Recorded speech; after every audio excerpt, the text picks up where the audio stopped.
My ex-husband hired private investigators to expose me, claiming my company was fake. He planned to humiliate me in front of everyone at our daughter's birthday party. When they walked in, he looked triumphant. Then they said, "Sir, you're under arrest." What they'd actually discovered would make your jaw drop. Where are you watching from today? Drop your location in the comments below and hit that like and subscribe button. Let me tell you how I went from being the delusional ex-wife with her little hobby business to watching David Mitchell get handcuffed in my daughter's backyard while 50 guests stared in shock. Because, honey, sometimes the hunter becomes the hunted in the most spectacular way possible. 3 weeks earlier, I was standing in my kitchen in suburban Chicago, stirring my morning coffee and checking emails on my phone. At 52, I'd learned to treasure these quiet moments before the day exploded into chaos. My company, Digital Solutions Consulting, was doing better than ever, though you'd never know it from my modest 2-bedroom rental house. The doorbell rang, interrupting my peaceful morning routine. Through the peephole, I saw 2 people in cheap suits standing on my porch like missionaries ready to save my soul. The woman looked like she'd rather be anywhere else, and the man kept checking his watch. "Patricia Mitchell?" the woman asked when I opened the door. "That's me. Though if you're selling something, I should warn you I'm not in a buying mood this early." She flashed a badge so quickly I barely caught it.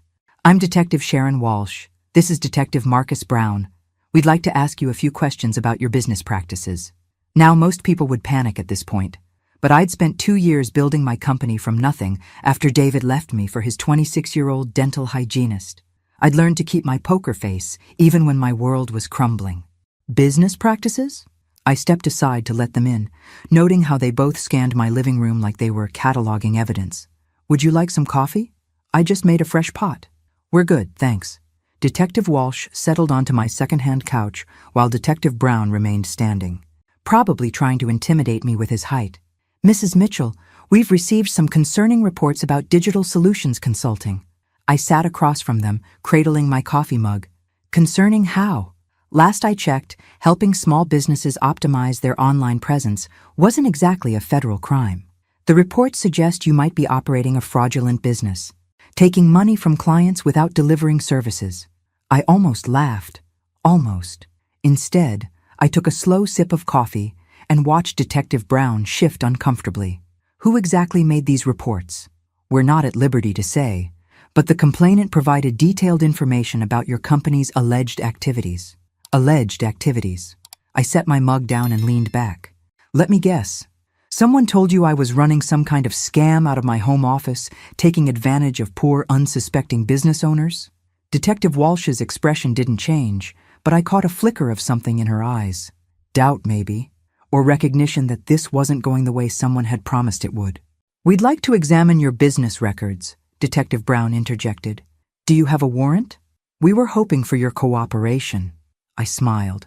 Not my friendly smile, but the one I'd perfected during 2 years of divorce proceedings with David's expensive lawyers. "I'm always happy to cooperate with law enforcement.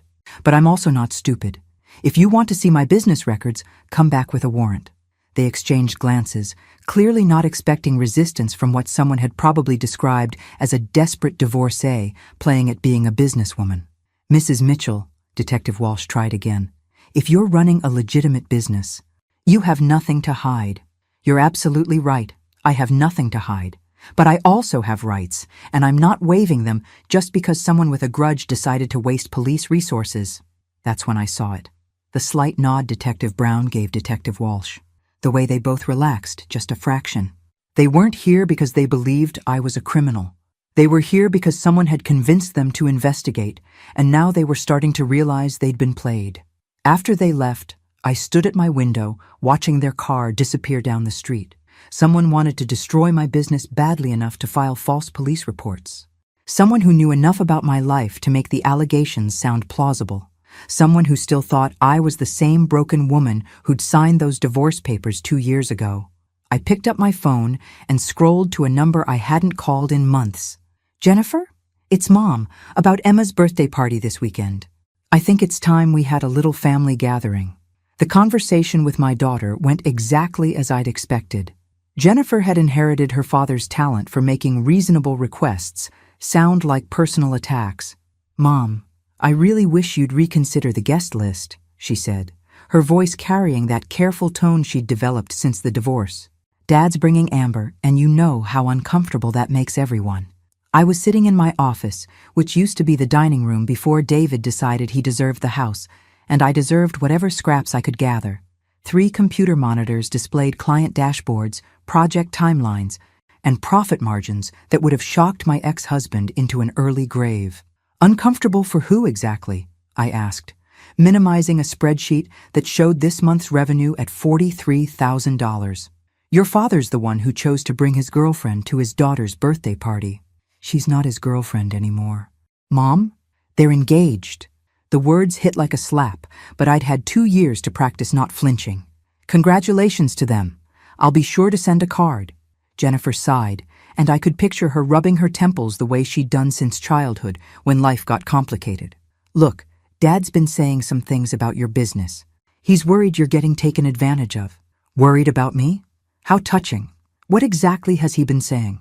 He thinks someone's scamming you, that your company isn't real and you're just throwing away the settlement money on some online scheme. I leaned back in my chair, watching a notification pop up on my screen. Another client requesting a proposal for a 6-figure digital transformation project. And what do you think, Jennifer? I think you're my mother, and I love you, and I want you to be careful. The diplomatic answer, the safe answer, the answer that avoided taking sides while gently suggesting I might indeed be the gullible divorcee her father portrayed me as. I appreciate your concern, sweetheart. I'll see you Saturday at 2. After hanging up, I stared at my reflection in the dark computer screen. Patricia Mitchell, 52 years old, graying brown hair that I'd stopped coloring because I liked the way it made people underestimate me. Crow's feet that had nothing to do with laughter and everything to do with 2 years of rebuilding my life from scratch. David had always been good at planting seeds of doubt. During our marriage, he'd convinced me I was bad with money, terrible at directions, hopeless with technology.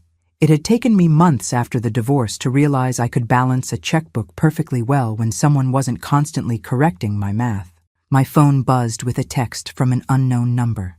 Looking forward to Saturday's celebration. A friend. I stared at the message, feeling that familiar prickle at the base of my skull that had kept me alive through 23 years of marriage, to a man who collected grievances like some people collected stamps. No one I knew would text from an unknown number. No one I knew would call themselves a friend in that particular way, like they were sharing a private joke. I forwarded the message to my lawyer, Marcus Thompson, along with a note. David's up to something. Not sure what yet, but Saturday's going to be interesting. His response came back within minutes. Keep your phone recording. And Patricia, whatever he's planning, remember that you're not the same person who signed those divorce papers. He was right. The woman who'd signed those papers had believed her husband when he said she'd never survive on her own. She'd accepted his version of reality where she was helpless, dependent, and lucky to get any settlement at all. That woman was gone. The woman sitting in this office had built a consulting business that generated more monthly income than David made in 6 months as a middle manager at an insurance company. The woman running this company had developed software solutions for 3 Fortune 500 clients and was being courted by 2 major firms for acquisition talks. But David didn't know that. As far as he knew, I was still the pathetic ex-wife desperately trying to prove she could survive without him. And if that's what he believed, if that's what he was counting on for whatever he had planned for Saturday, then he was about to get the shock of his life. I opened my laptop and began typing an email to my assistant. Cancel all weekend plans and call that private security consultant we used for the Morrison project. I think I'm going to need some insurance for Saturday's party. Saturday morning arrived gray and drizzly, which seemed appropriate for a day I suspected would end badly for someone. I stood in my bedroom, debating between the navy dress that made me look competent or the black one that made me look like I was attending a funeral. Given what I was planning, the black one felt more honest. My phone rang at 9:30. Jennifer's name flashed on the screen, and I briefly considered letting it go to voicemail. But maternal instincts die hard, even when you suspect your daughter might be calling on behalf of the enemy. Hi, sweetheart. Everything ready for the party? Mom, I need to tell you something. Jennifer's voice had that tight quality it got when she was about to deliver bad news. Dad asked me to invite some additional people to the party. I paused in applying lipstick. Additional people? Some business associates of his. He said they wanted to meet you, that they might be able to help with your consulting work. Business associates, on a Saturday afternoon, at a child's birthday party. The pieces clicked together with almost audible precision. How thoughtful of him. Anyone I might know? I don't think so. He said they specialize in investigating business fraud. There it was. The confirmation I'd been expecting since that text message.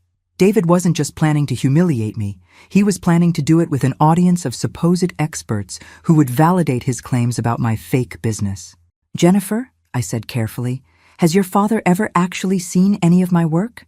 Has he looked at my client list, my revenue reports, anything concrete about my business? Silence stretched across the line.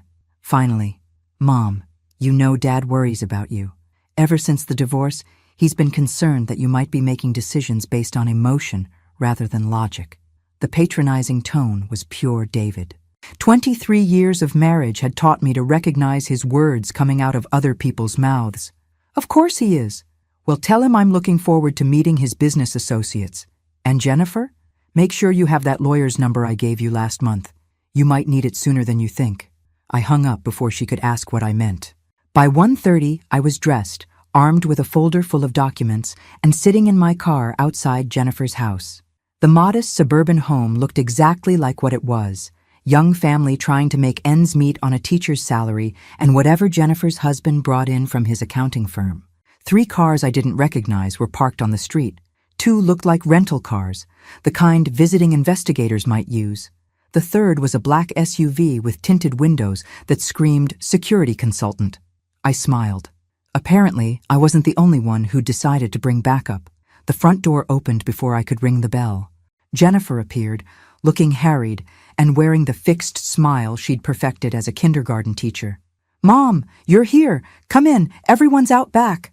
The house buzzed with the controlled chaos of a 6-year-old's birthday party.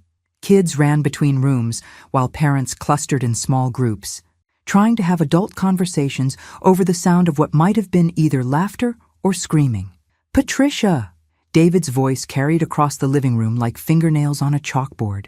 He approached with arms spread wide, as if we were old friends instead of ex-spouses who'd spent our last 3 conversations arguing about who got the good china. He looked older than I remembered, softer around the middle, grayer at the temples, with that slightly desperate energy of a man trying to convince himself his life had improved. Hello, David. You look... I paused, letting my eyes travel over his cheap polo shirt and ill-fitting khakis. Comfortable? His smile tightened just a fraction. I'd like you to meet some people, business colleagues who've been eager to learn more about your consulting work. 3 people detached themselves from a corner of the room and moved toward us with the practiced coordination of a team. 2 men and a woman, all wearing that bland professional look that could mean anything from insurance sales to federal investigation. Patricia Mitchell? The older man extended his hand. I'm Robert Chen, and these are my associates, Maria Santos and James Wright. We understand you run a digital consulting business? I shook his hand, noting the way his eyes cataloged everything about my appearance. I do, though I'm surprised anyone would want to discuss business at a children's party. Well, David interjected, his voice carrying just a hint of smugness. Bob here specializes in investigating online fraud. I thought it might be useful for you to get some professional advice about protecting yourself from scams. The setup was beautiful. I had to admit, bring in supposed experts to expose my fake business in front of family and friends. Let them explain to everyone how I'd been deluded or taken advantage of. Position himself as the concerned ex-husband just trying to protect his naive former wife. How thoughtful, I said. Though I should mention, I brought some business documents with me, in case anyone wanted to review actual facts rather than speculation. Robert Chen's expression shifted slightly. Documents? I pulled out my folder and handed him a summary sheet. Quarterly revenue reports, client testimonials, a few contracts for work I've completed. Feel free to take a look. As he scanned the page, I watched his face change. Maria Santos leaned over to read along, and I caught the moment when she registered the numbers. These revenue figures, James Wright said carefully. Are you saying this represents monthly income? No, I replied. That's weekly revenue from my top 3 clients. Monthly numbers are in the next section. The silence stretched just long enough for David to realize something wasn't going according to plan. Now, I said, smiling at the 3 investigators, would you mind showing me your credentials? Because I'm very curious about what kind of investigation brought you here today. The moment I asked for credentials, I knew I'd hit the target. Robert Chen's confident expression flickered like a candle in the wind, while Maria Santos suddenly developed an urgent need to check her phone. I'm sorry, David interjected, stepping closer with that territorial stance he'd perfected during our marriage. Why would you need to see their credentials? They're here as my guests. Of course they are. I kept my voice light, aware that Jennifer was hovering nearby, trying to look like she wasn't listening to every word. I just find it interesting that your guests happen to be fraud investigators who want to discuss my business at a children's birthday party. James Wright cleared his throat. Mrs. Mitchell, perhaps we could speak privately. There are some concerns about your business practices that merit discussion. Concerns from whom, exactly? The 3 exchanged glances that spoke volumes. Whatever they'd been told about me, whatever case they'd been given, was clearly not matching the reality standing in front of them. Mr. Mitchell contacted our firm, Maria Santos said carefully, regarding potential fraudulent activity involving Digital Solutions Consulting. Your firm. I repeated the words slowly. And what firm would that be? Another pause. Another exchange of glances. Tri-State Investigations, Robert Chen said. I pulled out my phone and Googled them on the spot. Interesting. According to their website, Tri-State Investigations specializes in insurance fraud and workers' compensation claims. Not exactly the kind of business fraud David seems to think I'm involved in. David's face was turning an interesting shade of red. Patricia, you're being paranoid. These people are here to help you. Help me what? Realize that my successful business is actually a figment of my imagination? Understand that the $40,000 I made last month was just monopoly money. I said the number loud enough for the nearby parents to hear. Several heads turned our way, including my daughter's. Jennifer's expression shifted from general anxiety to specific confusion. 40,000? She whispered. Actually, it was 43,700, I corrected. But who's counting? David moved closer, lowering his voice to the threatening tone I remembered from our worst fights. You're making those numbers up, Patricia. Everyone knows consulting businesses like yours don't make real money. Everyone knows? Or everyone David knows? I looked around at the small audience we'd attracted, because I'm pretty sure everyone here is smart enough to understand the difference between assumptions and facts. That's when I saw them. 2 more people had entered through the back door, moving with the kind of purposeful stride that suggested they weren't here for birthday cake. Unlike David's supposed investigators, these 2 had the bearing of actual law enforcement. Jennifer saw them too. Mom, who are those people? Friends of mine, I said. I believe they wanted to speak with David's investigators about a few things. The taller of the 2 new arrivals approached our group and displayed a badge that was definitely real. Detective Sarah Walsh, Chicago PD. Are you Robert Chen? Robert Chen went very still. I'm sorry. Who's asking? I am. We need to speak with you about a complaint filed regarding fraudulent impersonation of law enforcement officers. The color drained from Chen's face. I'm not sure what you mean. We mean, Detective Walsh continued, that someone matching your description along with 2 associates visited Mrs. Mitchell's home earlier this week, claiming to be police detectives investigating her business. Maria Santos took a step backward, bumping into James Wright, who was already reaching for his car keys. That's a felony, Detective Walsh added helpfully. Impersonating police officers, filing false reports. We're very interested in talking to whoever hired you to do it. David's mouth opened and closed, like a fish drowning in air. I don't know anything about police impersonation. I hired private investigators to look into Patricia's business practices. Private investigators, Detective Walsh repeated. Licensed private investigators? More silence. The kind that fills a room like smoke, making it hard to breathe. Because according to our records, Tri-State Investigations lost their license 6 months ago for unethical practices. And Mr. Chen here has 2 outstanding warrants for fraud charges. I watched David's world crumble in real time. The smug confidence melted into panic as he realized his plan to humiliate me had just backfired spectacularly. "David," I said quietly, "I think you might want to call a lawyer." Detective Walsh's partner stepped forward with handcuffs. "Robert Chen, you're under arrest for impersonating a police officer, filing false reports, and violation of parole." As they read him his rights, I looked around at the shocked faces of the party guests. Jennifer stood frozen by the cake table, her mouth open in disbelief. The other parents had gathered their children closer, unsure whether they were witnessing a birthday party or an episode of Law and Order. "Patricia," David said desperately, "this is all a misunderstanding. I was trying to protect you." "Protect me from what? From being successful? From proving you wrong about everything you said during the divorce?" Maria Santos and James Wright were backing toward the door, but Detective Walsh's partner moved to block their exit. "We're going to need to speak with you two as well." David lunged toward me, his face twisted with the kind of rage I'd seen too many times during our marriage. "You set me up. You planned this." "I didn't set you up, David. You set yourself up. I just didn't fall down the way you expected me to." As the handcuffs clicked around his wrists, David looked at me with pure hatred. "This isn't over, Patricia." I smiled. Not the bitter smile from our divorce proceedings, but something genuine and warm. "You're right, David. It's not over. It's just beginning." 20 minutes later, I stood in Jennifer's kitchen, helping her serve birthday cake to 6-year-olds, while 3 federal agents cataloged evidence in her living room. Just another typical Saturday in suburban Chicago. "Mom," Jennifer said quietly, cutting precise slices of princess cake while keeping one eye on the chaos in the next room. "What just happened out there?" "Your father hired fake investigators to expose my supposedly fake business. Unfortunately for him, they were actually criminals, and my business is very real." She set down the knife and stared at me. $43,000? Last month? Last month was particularly good. July was only $38,000. "Mom," her voice cracked slightly, "why didn't you tell me?" I loaded cake plates onto a tray, considering the question. Why hadn't I told her? Why had I let my own daughter think I was struggling, desperate, barely surviving on my settlement?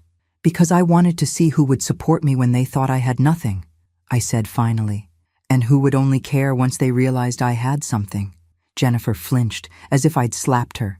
"That's not fair, isn't it? When's the last time you asked how I was doing without prefacing it with concerns about my business phase or my online hobby?" She opened her mouth to argue, then closed it again. Outside, we could hear Emma laughing as she played with the children who hadn't been traumatized by watching their host's grandfather get arrested. "Dad said you were throwing away the settlement money on some internet scam. And you believed him. He's my father, and I'm your mother. But you believed him without asking me a single direct question about my work." Detective Walsh appeared in the kitchen doorway. "Mrs. Mitchell, could we speak with you for a moment?" I followed her into Jennifer's home office, where her partner was reviewing documents on a laptop. "Agent Morrison, FBI Financial Crimes," he introduced himself. "We're very interested in how you knew to have us here today." I didn't know. I suspected. David's been questioning my business for 2 years, ever since the divorce. When fake police officers showed up at my house asking about fraud, it wasn't hard to connect the dots. "The timing suggests you had advance warning of today's events." I pulled out my phone and showed them the mysterious text from a friend. "This arrived Thursday. I forwarded it to my lawyer and hired security consultants for today's party." Agent Morrison made notes. Security consultants? The 2 men who filmed everything that happened out there. I wanted documentation in case David tried to claim I'd somehow entrapped him. Detective Walsh smiled. "Smart thinking. Though you might be interested to know we've been investigating David Mitchell for several months." My turn to be surprised. "For what?" "Insurance fraud. Turns out your ex-husband has been filing false claims for business equipment theft. He's also been using company resources to hire unlicensed investigators for personal vendettas." "Personal vendettas. Against you specifically. Mrs. Mitchell, how much do you know about your ex-husband's financial situation?" I considered the question. "During the divorce, he claimed he was struggling. Said he couldn't afford alimony because the business was barely profitable." Agent Morrison turned his laptop so I could see the screen. Bank statements, business records, credit card bills. David Mitchell's insurance company has been paying out significant claims for allegedly stolen business equipment. Equipment that was never actually stolen. He's been defrauding his own employer. For about 3 years. We estimate he's stolen roughly $200,000 through false claims. He's also been using company money to hire people to harass his ex-wife. The irony was so perfect it almost hurt. While David had been telling everyone I was a fraud, he'd been committing actual fraud. While he'd been claiming poverty during our divorce, he'd been stealing money from his employer. "Mrs. Mitchell," Detective Walsh said, "we're going to need you to document every instance of harassment, every contact from fake investigators, every attempt to discredit your business. For how long? Going back to your divorce proceedings. We believe Mr. Mitchell may have been committing fraud throughout your marriage, which could affect the settlement agreement. I thought about the modest house I'd accepted, the reduced alimony I'd agreed to, the way I'd let David convince me I deserved less because I'd never contributed financially to the marriage. How much less would I have accepted if I'd known he was stealing money the entire time?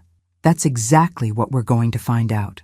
2 hours later, the party guests had gone home, the evidence had been collected, and Emma was finally eating her birthday cake in blissful ignorance of the adult drama that had unfolded around her celebration. Jennifer and I sat on her back porch, watching the sun break through the clouds for the first time all day. "Mom," she said carefully, "I owe you an apology. You owe me honesty. Have you really thought I was failing this whole time?" She was quiet for a long moment. "I thought you were trying to prove something to Dad. I thought maybe you were in denial about how hard it is to start over after a divorce." "I was proving something, just not what you thought." "What were you proving?" I watched Emma chase Bubbles across the yard, her princess dress trailing behind her like a cape. "That your father was wrong about me, that I wasn't helpless or dependent or incapable of surviving without him. And now?" I thought about David sitting in a holding cell, about the FBI investigating his fraudulent claims, about the business I'd built from nothing while he'd been stealing from his employer. "Now I'm not proving anything to anyone. I'm just living my life." Jennifer reached over and squeezed my hand. "I'm proud of you, Mom." I squeezed back. "I'm proud of me, too." As we sat there in comfortable silence, I felt something I hadn't experienced in years. Peace. Not the fragile peace of hiding from conflict, but the solid peace of knowing exactly who I was and what I was capable of. David had hired investigators to expose my fake business. Instead, they'd exposed his fake life, and that was just the beginning of his problems. By Monday morning, my quiet consulting business had become the most interesting thing to happen in suburban Chicago since the mayor's scandal. The arrest footage from Emma's birthday party had somehow made it to local news, complete with dramatic headlines about fraud investigation gone wrong and birthday party bust. I was sitting in my home office, watching my phone ring non-stop while reporters camped outside my rental house like I was some kind of celebrity. The irony wasn't lost on me. For 2 years, I'd worked hard to keep my business low profile. Now everyone wanted to know about the woman whose ex-husband got arrested trying to prove she was a fraud. "Digital Solutions Consulting, Patricia speaking," I answered, knowing it was probably another journalist, but hoping for actual business. "Mrs. Mitchell, this is Amanda Chen from the Chicago Tribune business section. I'd love to interview you about your consulting firm and the events at your granddaughter's party." "My daughter's party," I corrected automatically. "Emma is my granddaughter. Jennifer is my daughter." "Of course, I apologize. Would you be available for an interview? Our readers are very interested in your success story." Success story. 2 days ago, most people thought I was a desperate divorcee playing at business. Now I was a success story because my criminal ex-husband had been stupid enough to get caught. "I appreciate the interest, but I'm not really looking for publicity right now. Mrs. Mitchell, our research shows Digital Solutions Consulting has contracts with several major corporations. You've built something impressive, and people should know about it." I paused, considering. Maybe it was time to stop hiding what I'd accomplished. Maybe David's spectacularly backfired plan had actually done me a favor by forcing my success into the open. "What kind of article are we talking about?" "Business profile. How you built your company, what services you provide, your plans for growth. Nothing about the personal drama, strictly professional focus." 30 minutes later, I'd agreed to meet Amanda at a coffee shop downtown. As I hung up, my doorbell rang for the 15th time that morning. Through the peephole, I saw Jennifer standing on my porch, looking like she'd rather be anywhere else. "Hi, sweetheart. Brave of you to run the media gauntlet." She stepped inside and immediately moved to the window, peering through the blinds at the news van parked across the street. "Mom, this is insane." Emma's kindergarten teacher called to make sure she was okay after seeing the arrest on TV. "Emma's fine. She had a great birthday party, got lots of presents, and has no idea what happened after she went inside for cake." "But what about Dad?" Jennifer's voice cracked slightly. "They're saying he could go to prison." I led her to the kitchen and started making coffee, needing something to do with my hands while we had this conversation. "That depends on how much money he stole and how many laws he broke." "You don't seem very upset about it." I measured coffee grounds carefully, considering my response. "Jennifer, your father spent 2 years trying to convince everyone that I was a failure. He hired criminals to try to destroy my business. He defrauded his employer and used that money to harass me. Why exactly should I be upset that he's finally facing consequences? Because he's my father. Because this affects Emma and Tyler." The coffee maker gurgled to life, filling the silence between us. Jennifer slumped into a kitchen chair, looking younger than her 31 years. "What are they saying about the insurance fraud?" she asked quietly. "Agent Morrison called this morning. They found evidence going back at least 5 years. False claims, inflated damage reports, equipment that was supposedly stolen, but never actually existed. 5 years? But that means he was stealing money during the divorce proceedings. It means he was stealing money throughout our entire marriage, and he was particularly aggressive about it when he needed to hide assets during the divorce."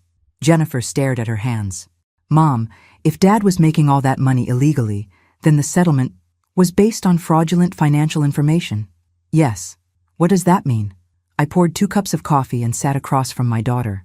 "It means I accepted far less than I was entitled to because your father convinced everyone, including the judge, that he was barely scraping by." "How much less?" I thought about the modest settlement I'd accepted, the small alimony payments that had stopped after 18 months, the way I'd been grateful for whatever scraps David's lawyers had been willing to offer, probably about $400,000, maybe more, depending on how long the fraud was going on. Jennifer's coffee cup rattled against the saucer as she set it down. $400,000? Your father is very good at appearing to be struggling while actually doing quite well for himself. It's a talent he perfected during our marriage. My phone rang, interrupting the moment. Agent Morrison's name flashed on the screen. "Mrs. Mitchell, we need to meet this afternoon. We've found something that changes the scope of our investigation." "Changes it how?" "Your ex-husband's fraud is more extensive than we initially thought, and it involves other people. People who might have been helping him." I glanced at Jennifer, who was watching my face with growing alarm. "Other people like who?" "Like his fiancée, Amber Richardson, like his business partner, Michael Torres, and possibly like his divorce attorney, Richard Steinberg." The room went very quiet. Jennifer's face had gone pale. "His divorce attorney? But that would mean that your entire divorce proceedings may have been based on fraudulent information provided by a conspiracy of people working to cheat you out of your rightful settlement." After Agent Morrison hung up, Jennifer and I sat in silence for several minutes. Outside, I could hear reporters talking to neighbors, trying to get quotes about the quiet woman who built $1 million business while her husband plotted against her. $1 million business. I wondered where they'd gotten that figure and whether it was accurate. "Mom," Jennifer said finally, "I need to tell you something." Her tone made me look up sharply. "What kind of something?" "During the divorce, Dad asked me to testify about your mental state. He said you were having trouble adjusting to being alone, that you might not be capable of making good financial decisions." I felt something cold settle in my stomach. "And did you?" "I said you seemed sad but competent. I refused to say you were mentally unstable. But he asked you to lie in court. He said it wasn't lying. It was protecting you from making bad choices that would hurt your future." The coffee had gone cold in my hands. I set the cup down carefully, fighting the urge to throw it against the wall. "Jennifer, do you understand what you're telling me? Your father tried to use you to help steal my settlement money." Tears started rolling down her cheeks. "I thought he was worried about you. I thought he was trying to help." "No, sweetheart. He was trying to steal from me, and he wanted you to help him do it." As Jennifer cried at my kitchen table, I felt the last piece of sympathy I'd had for David Mitchell crumble into dust. It was one thing to defraud me. It was another thing entirely to try to manipulate our daughter into helping him do it. My phone buzzed with a text from Amanda Chen. Change of plans. Tribune wants this as a front-page business story. Interested? I looked out at the news vans, at my daughter crying over her father's betrayal, at the evidence of success I'd built while David had been stealing money to fund his campaign against me. Absolutely, I typed back. But I want to tell the whole story, not just the business success. Everything. It was time for David's victims to know exactly what kind of man he really was. The Chicago Tribune article hit newsstands on Wednesday morning with a headline that made me choke on my coffee. From divorce court to corporate boardroom. How Patricia Mitchell built an empire while her ex-husband plotted her downfall. Empire seemed like an exaggeration, but the article was thorough. Amanda Chen had done her homework, interviewing my clients, reviewing my financial records, and creating a timeline that showed exactly how my business had grown while David had been committing fraud. The numbers were all there in black and white. First-year revenue, $87,000. Second-year revenue, $312,000. Projected third-year revenue, over $600,000. I'd built a legitimate empire while my ex-husband had been building a house of cards. My phone started ringing at 6 a.m. First, my lawyer Marcus Thompson calling to congratulate me and warn me about the media attention. Then, 3 potential new clients who'd read the article and wanted to discuss projects. Then Jennifer, sobbing about how proud she was and how sorry she was for doubting me. By 8 a.m., I was sitting in Agent Morrison's office downtown, reviewing evidence that made David's birthday party arrest look like a parking ticket. Mrs. Mitchell, how familiar are you with your ex-husband's business partner, Michael Torres? I accepted the coffee Agent Morrison offered and settled into the uncomfortable chair across from his desk. The FBI field office had that sterile government building smell that reminded me of the courthouse during my divorce proceedings. I met him maybe 3 times during our marriage. David said he handled the technical side of their insurance adjusting business. Mr. Torres has been filing false claims in partnership with your ex-husband for at least 6 years. But that's not the interesting part. Agent Morrison opened a folder and spread photographs across his desk. Bank statements, email printouts, what looked like surveillance photos of David and Michael meeting in parking lots. The interesting part is that they've been using the stolen money to hire people to investigate and harass David's ex-wife. You. I leaned forward to study the documents. Investigate me for what? Initially, they seemed to be looking for evidence that you were hiding assets during the divorce. When that didn't work, they started trying to find evidence that your business was fraudulent. So the fake police officers who came to my house were hired with money stolen from Consolidated Insurance Company. Yes, but Mrs. Mitchell, they weren't the first people David hired to investigate you. Agent Morrison pulled out another set of photos. Recognize any of these people? I studied the faces. One looked familiar, but I couldn't place her immediately. A woman in her 40s with blonde hair and professional clothes, standing outside my neighborhood grocery store. I think I've seen her around town, but I can't remember where. Her name is Rebecca Walsh. She's a private investigator who specializes in surveillance. David and Michael hired her 8 months ago to follow you, document your activities, and report on your business contacts. The grocery store. The coffee shop near my office. The client meeting at the hotel downtown where I'd felt like someone was watching me. She's been following me for 8 months? Taking photos, recording your movements, trying to identify your clients so David could contact them with claims that you were running some kind of scam. I felt sick. For 8 months, I'd been living my life while a stranger documented my every move, looking for ammunition David could use against me. Did she find anything? Agent Morrison smiled. She found evidence that you run a legitimate, highly successful business, with satisfied clients and excellent financial management. Her reports actually prove you're everything David claimed you weren't. Where are those reports now? Evidence in a federal fraud case. Mrs. Mitchell, Rebecca Walsh, has been cooperating with our investigation in exchange for reduced charges. She's provided us with detailed records of everything David asked her to do. He opened another folder. This one thick with printed emails and typed reports. David requested surveillance on your personal relationships, hoping to find evidence of an affair that might affect alimony payments. He asked her to investigate your business clients to see if any contracts were fraudulent. He wanted her to document any evidence of mental instability or substance abuse. The violation felt overwhelming. David hadn't just tried to destroy my business, he'd tried to destroy every aspect of my privacy and dignity. What did she find? That you're a dedicated businesswoman who works long hours, maintains professional relationships with clients, exercises regularly, and lives a quiet, stable life. The most scandalous thing in her reports is that you occasionally have wine with dinner. Despite everything, I laughed. Shocking behavior for a 52-year-old woman. Mrs. Mitchell, there's something else, something that's going to be harder to hear. Agent Morrison's tone made me brace myself. David's fiancée, Amber Richardson, has also been cooperating with our investigation. She claims David told her he was monitoring you because he was concerned about your mental health and wanted to protect Jennifer's children from an unstable grandmother. Amber believes I'm mentally unstable? Believed. Past tense. She's seen the surveillance reports now.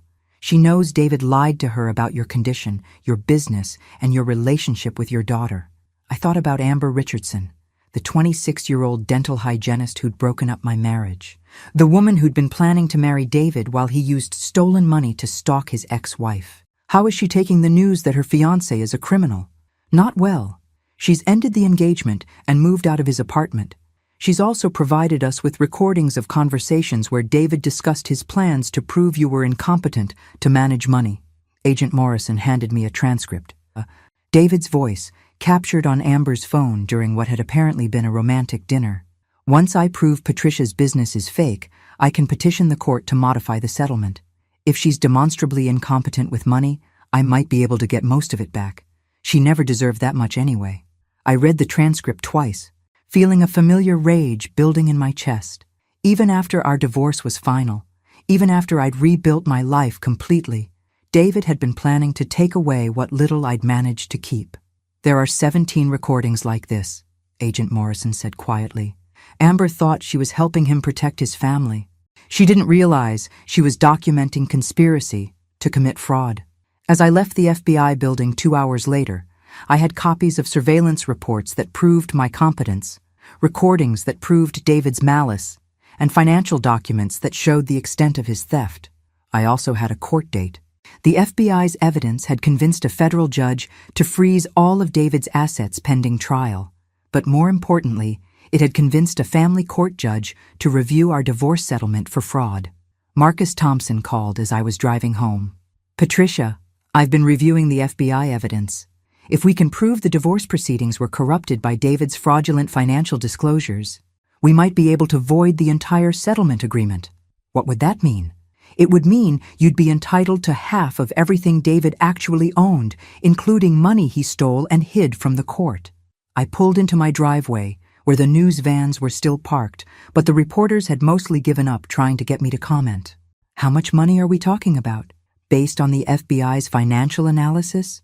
Approximately $1.2 million, plus damages for the surveillance, the harassment, and the attempted destruction of your business. I sat in my car, staring at my modest rental house while trying to process what Marcus had just told me. David had stolen over $1 million, money that should have been split between us during the divorce, money I'd never known existed because he'd convinced everyone, including me, that we were barely getting by. My phone buzzed with a text from Jennifer. Mom, I saw the Tribune article. I'm so proud of you. And I'm so sorry I didn't believe in you sooner. I typed back, come over for dinner tonight. Bring Emma and Tyler. We need to talk about Grandpa David, and I want them to hear the truth from someone who loves them. It was time to stop protecting David from the consequences of his choices. It was time to start protecting my grandchildren from his lies. The phone call that changed everything came on a Friday morning while I was reviewing proposals for what would have been my biggest contract yet. Microsoft wanted digital solutions consulting to manage their small business outreach program across the Midwest. Mrs. Mitchell, this is Detective Sarah Walsh. We met at your daughter's house last weekend. I set aside the Microsoft contract, noting the irony that I was about to become too busy for new business, just as business was getting really good. Detective Walsh, how can I help you?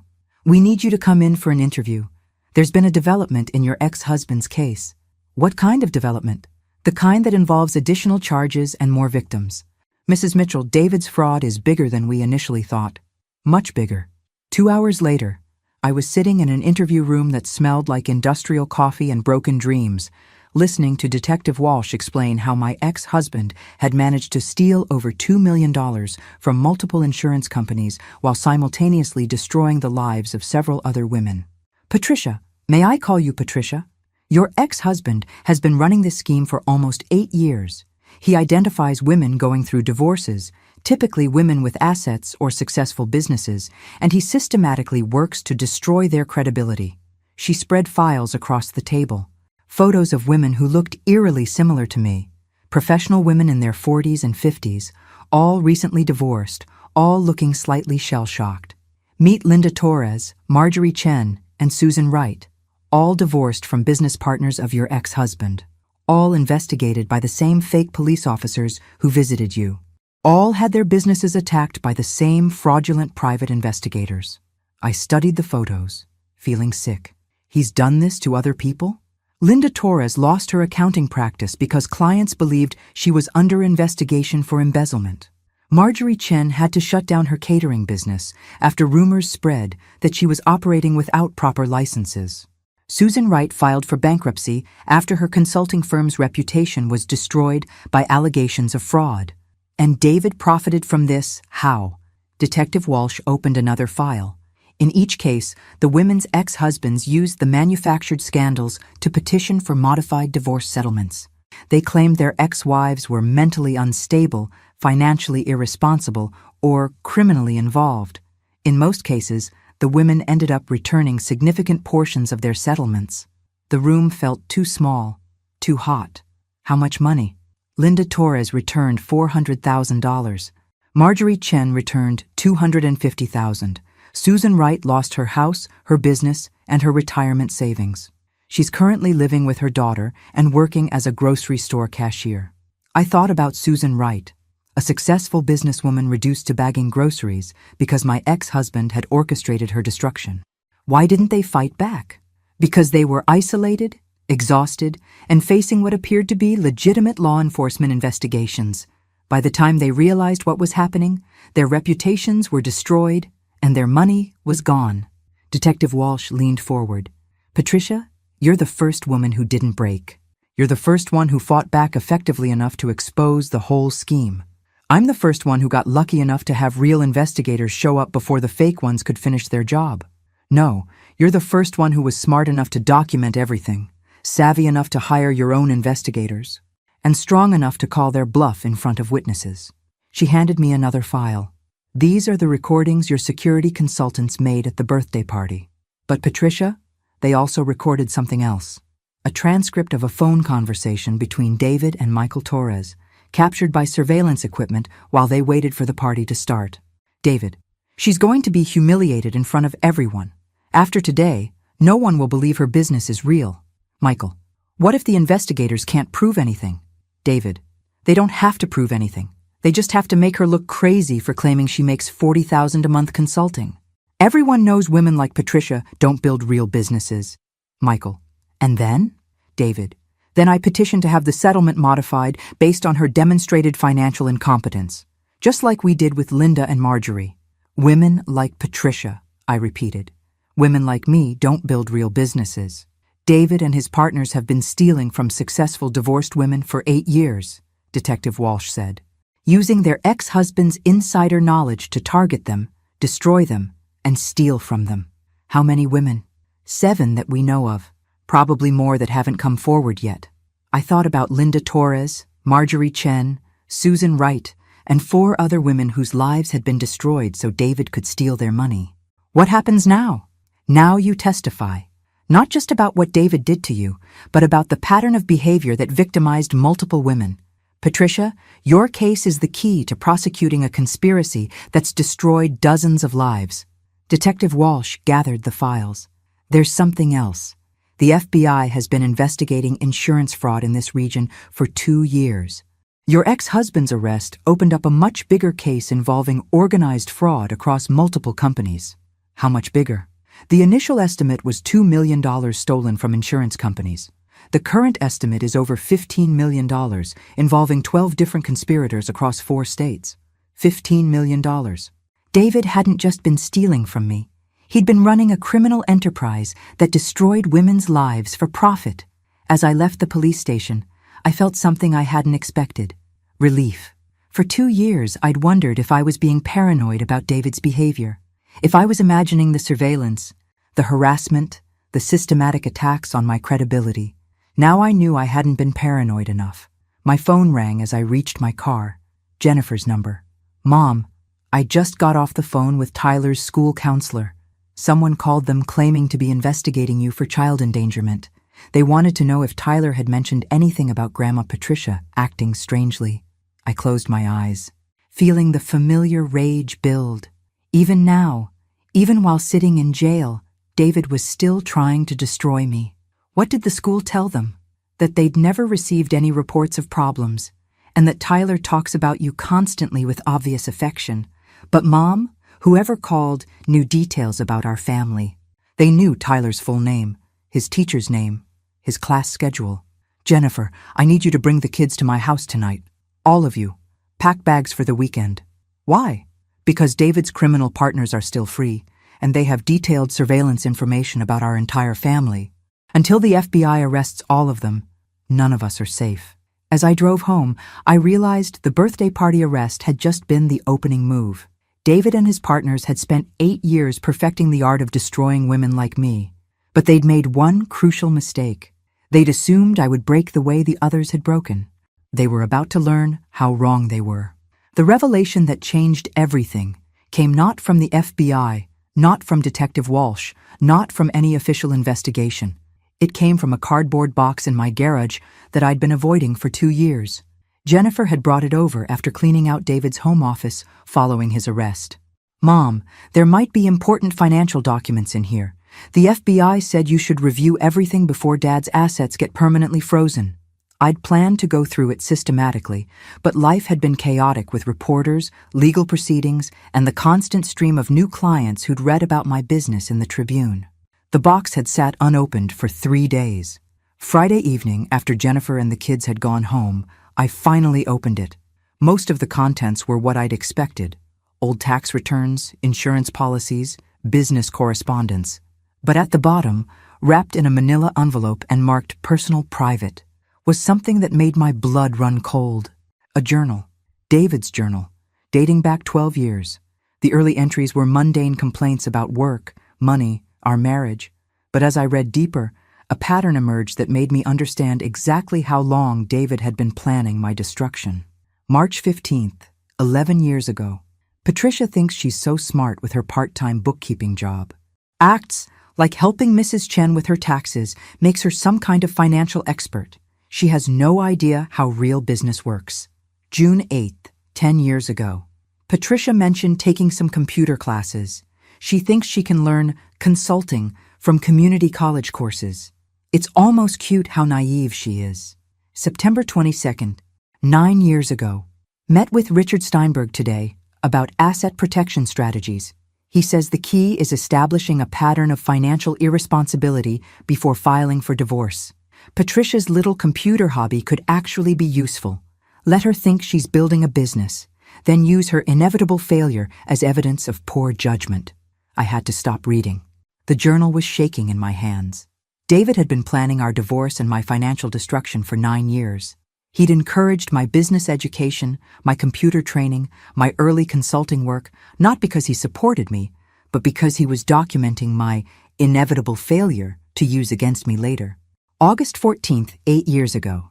Patricia landed her first real client today. Small contract, maybe $500, but she's acting like she invented the internet. This could work perfectly. Let her build up some modest success, then document how she gets overwhelmed and starts making mistakes. Richard says judges are very sympathetic to husbands whose wives have unrealistic business ambitions. November 3rd, 7 years ago. Patricia made $8,000 this quarter. More than I expected, but still clearly unsustainable. She's working 16-hour days and neglecting household responsibilities. This exhaustion pattern will be perfect evidence of inability to balance business and personal life. The entries continued. Year after year, documenting David's careful observation of my growing success and his increasingly detailed plans to destroy it. April 17th, 6 years ago. Patricia's quarterly revenue hit $15,000. Need to accelerate timeline. Met with Michael Torres about the insurance opportunities he mentioned. If we can generate enough extra income, I can file for divorce while appearing financially strapped. October 9th, 5 years ago. Patricia made $47,000 this year. This is getting out of hand. Spoke with Richard about hiring investigators to document her business irregularities. She must be cutting corners somehow. No woman builds a real consulting practice that quickly. And then, the entry that explained everything. December 12th, 4 years ago. Patricia made $78,000 this year and thinks I don't know. I've been intercepting her business mail and monitoring her computer. She's successful enough to be a real problem in divorce proceedings. Time to implement Richard's full strategy. Document mental instability, financial irresponsibility, and business fraud. The insurance income will fund investigators to prove she's not as smart as she thinks she is. He'd known.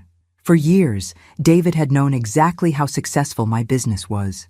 He'd been monitoring my emails, intercepting my mail, tracking my income, and he'd been using stolen money to hire people to destroy the very success he'd been secretly documenting.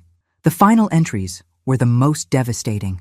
March 8th, 2 years ago, 1 month before he filed for divorce. Patricia thinks she's hidden her business income, but I have records of everything. The plan is perfect. Let her accept a modest settlement based on my financial struggles, then use the evidence of her hidden income to petition for modification after the divorce is final. She'll lose everything and never understand how I knew about money she thought was secret.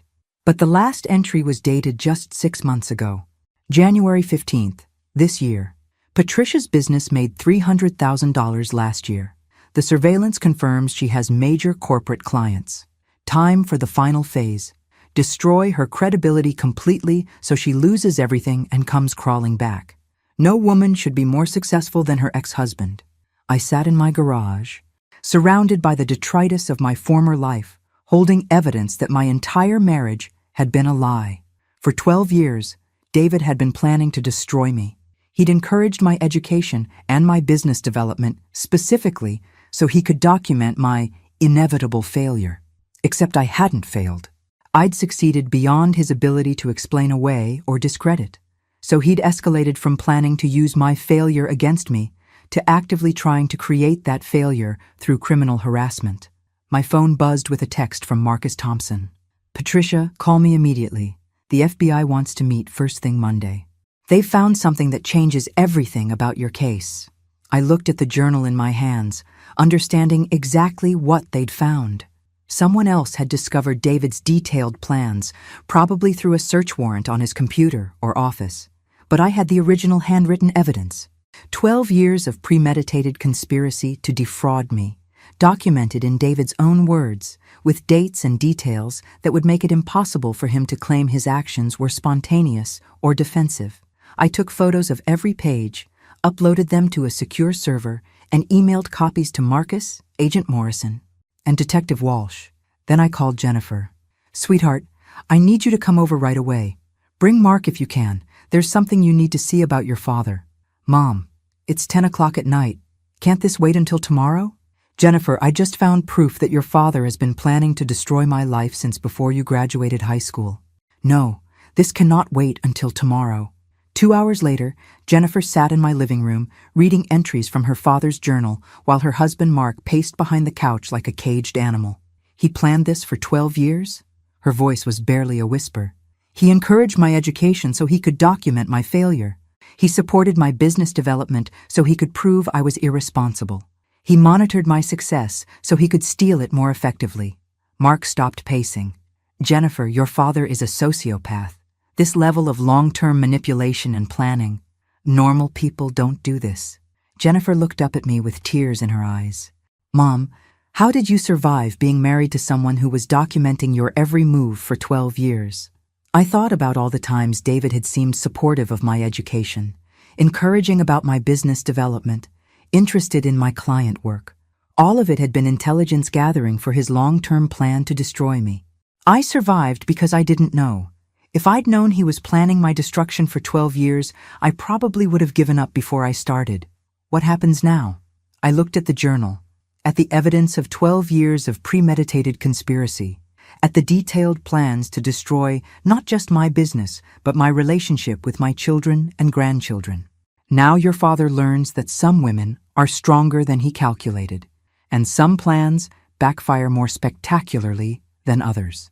The war David had been planning for 12 years was about to begin, but he'd made one crucial miscalculation in all his careful planning. He'd assumed the woman he was married to was the same woman he'd be fighting in court. The federal courthouse in downtown Chicago was buzzing with reporters when I arrived for David's sentencing hearing. 6 months had passed since Emma's birthday party, and the case had grown into something none of us had anticipated. David Michael Mitchell, along with 11 co-conspirators, had been convicted of running a multi-state conspiracy that defrauded insurance companies of over $18 million while simultaneously destroying the lives of 17 divorced women. I walked through the crowd of journalists with my head high, wearing the navy blue suit I'd bought specifically for this day. Next to me, Marcus Thompson carried 2 briefcases full of evidence that had helped convict not just David, but an entire network of criminals who'd made a business of victimizing divorced women. "Mrs. Mitchell," a reporter shoved a microphone toward my face. "How do you feel knowing your ex-husband could face 20 years in federal prison?" I paused at the courthouse steps, looking directly into the camera. "I feel like justice is about to be served, not just for me, but for 17 other women whose lives were destroyed by these criminals." Inside the courthouse, I took my seat in the gallery. Jennifer sat beside me, along with Mark and the children. Behind us were Linda Torres, Marjorie Chen, and Susan Wright, 3 of the other women whose lives David had helped destroy. David entered in an orange jumpsuit, his hands shackled, looking older and smaller than I remembered. 6 months in federal detention had not been kind to him. The arrogant man who'd tried to humiliate me at a children's birthday party was gone, replaced by someone who looked broken and defeated. Judge Patricia Hendricks called the court to order. "Mr. Mitchell, you have been convicted on 14 federal charges including wire fraud, mail fraud, conspiracy to commit fraud, identity theft, and racketeering. Before I impose sentence, do you have anything to say?" David stood slowly, his lawyer steadying his elbow. When he spoke, his voice was barely audible. "Your Honor, I want to apologize to my ex-wife and to the other victims of my actions. I let greed and anger cloud my judgment, and I caused tremendous harm to people who didn't deserve it." I almost laughed. Even now, even facing decades in prison, David couldn't bring himself to take full responsibility. "I let greed and anger cloud my judgment," as if his 12-year plan to destroy me had been a momentary lapse in judgment. Judge Hendricks wasn't buying it either. "Mr. Mitchell, I've reviewed the evidence in this case extensively. The journal entries, the surveillance records, the systematic targeting of vulnerable women. This wasn't a lapse in judgment. This was a calculated criminal enterprise that you ran for almost a decade." She shuffled through papers on her bench. "The prosecution has recommended 25 years. The defense has asked for leniency based on your cooperation with the investigation. I've considered both arguments." The courtroom fell silent. "David Michael Mitchell, I sentence you to 18 years in federal prison, followed by 5 years of supervised probation. You are ordered to pay full restitution to all victims, including Mrs. Patricia Mitchell, who will receive $2.3 million in compensatory damages, plus an additional $1.7 million in punitive damages. $4 million. I sat very still, trying to process the number. "Furthermore, Mr. Mitchell, I am ordering that all property and assets acquired during your marriage be subject to forensic accounting to determine what was purchased with stolen funds. Any such property will be forfeited and the proceeds distributed to victims." Judge Hendricks looked directly at David. "Mr. Mitchell, you spent 12 years planning to destroy an innocent woman's life out of nothing more than petty jealousy and greed. You weaponized the legal system against multiple victims, you corrupted law enforcement processes, and you caused immeasurable emotional and financial harm to 17 families." David swayed slightly, gripping the defense table. "Society needs to be protected from people like you for a very long time." As the bailiffs led David away, He turned to look at me one last time. I met his gaze steadily, feeling none of the satisfaction I'd expected, just a profound sadness for the life he'd wasted on hatred and greed. Outside the courthouse, reporters surrounded our group again. "Mrs. Mitchell, what will you do with the $4 million in damages?" I thought about the question. $4 million was more money than I'd ever imagined having. It was also money that came at the cost of 12 years of living with a man who'd been documenting my every move, planning my destruction, and secretly stealing from insurance companies to fund his obsession with controlling me. "I'm going to use part of it to start a foundation that helps divorced women rebuild their lives after financial abuse," I said. "The Mitchell Foundation for Women's Financial Independence. Are you naming it after yourself?" I smiled. "No, I'm naming it after my ex-husband. David Mitchell's crimes created the need for this foundation. It seems appropriate that his name should be on the solution." Later that evening, I sat in my home office, the same office where I'd built digital solutions consulting from nothing while David had been planning my destruction. The Microsoft contract was framed on my wall now, along with articles about my business success and letters from the women who'd benefited from the support group I'd started for victims of financial fraud. Jennifer knocked on my doorframe. "Mom, how are you feeling?" I looked around at the life I'd built despite everything David had tried to do to stop me. The successful business, the strong relationships with my children and grandchildren, the financial security I'd created through my own work. "I feel free," I said. "For the first time in 23 years, I feel completely free." My phone buzzed with a notification, an email from a woman named Carol Peterson in Portland, Oregon. The subject line read, "I saw your story in the news. I think my ex-husband might be doing the same thing to me." I opened the email and began reading about another woman whose ex-husband had been questioning her business success, hiring investigators to look into her finances, and spreading rumors about her mental stability. I picked up my phone and called the number Carol had included in her email. "Carol, this is Patricia Mitchell. I got your email and I think we need to talk." Because David was in prison, but there were other men like David out there. Other women like me who needed to know they weren't crazy. They weren't imagining the surveillance and the harassment. And they weren't alone. The war David had started was over. He'd lost everything. His freedom, his money, his reputation, his relationship with his children. But the work of helping other women win their wars was just beginning. And I had 4 million reasons to make sure no woman ever had to face what I'd faced alone again. Thanks for listening.